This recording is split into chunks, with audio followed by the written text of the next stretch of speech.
Well, this is about to be an amazing thing moving forward. Firered and Leafgreen, #1 in the eShop. They're selling like hotcakes. Why? Because they're $20. And, well, yes, I know you can pirate them. You can, do all this other crap as well.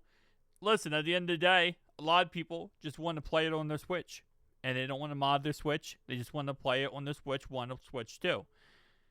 If people want to do that, don't be mad. Don't be angry. Because there's a lot of people who are pissed off about it. If you do emulate it, cool. Good for you. You do good. You're doing you.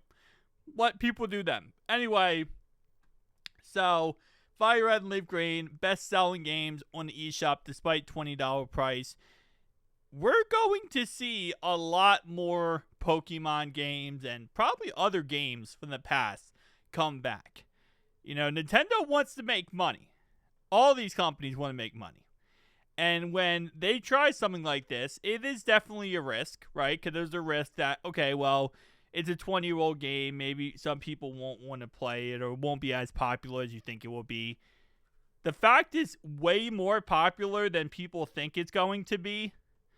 This just means it's going to start a crap ton of other games coming out. So I wouldn't be surprised if we see majority of the other Pokemon games get re-released onto the eShop.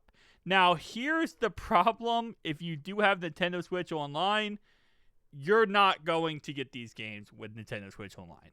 The fact that they were so successful for $20 on the eShop, 1000% means they're going to be $20 or maybe even more potentially with the upcoming releases of these games. So there's almost a 0% chance that Nintendo will ever bring these to the eShop. I'm sorry, to the Nintendo Switch Online. They're just going to continue to be added to the eShop. So that's the only downside, where if these didn't sell well, maybe eventually down the line they would add them to the Nintendo Switch Online. But I'm definitely feeling like Nintendo's just going to try to cash out on this and make as much money as humanly possible. Which, again, the more they add, the more they're going to get crap load of money. So, Ruby and Sapphire probably next. We already have, like, the DS series. We already have Brilliant Diamond and Violet. I forget what the Violet one is. But we already have Brilliant Diamond. So I don't think we're going to get, like, DS ones per se. Although I would love to get Platinum. Platinum would be amazing.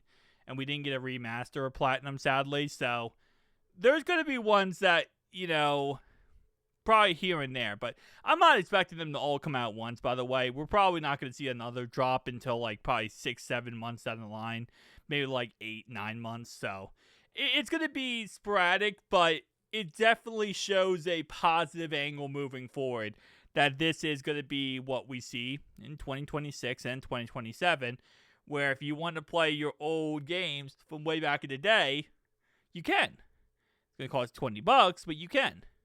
So, we'll see. Tell me down below your thoughts, opinions. See you guys next one.